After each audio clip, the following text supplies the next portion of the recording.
I'm Tom Holland and I play Billy in Billy Elliot the Musical. It all started, I used to go to a street dance club and we did a show in White Lodge, the ballet school.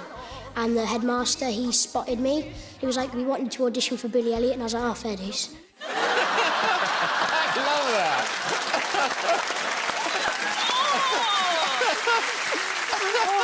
Fair dues, fair dues. How much, James? That video haunts me.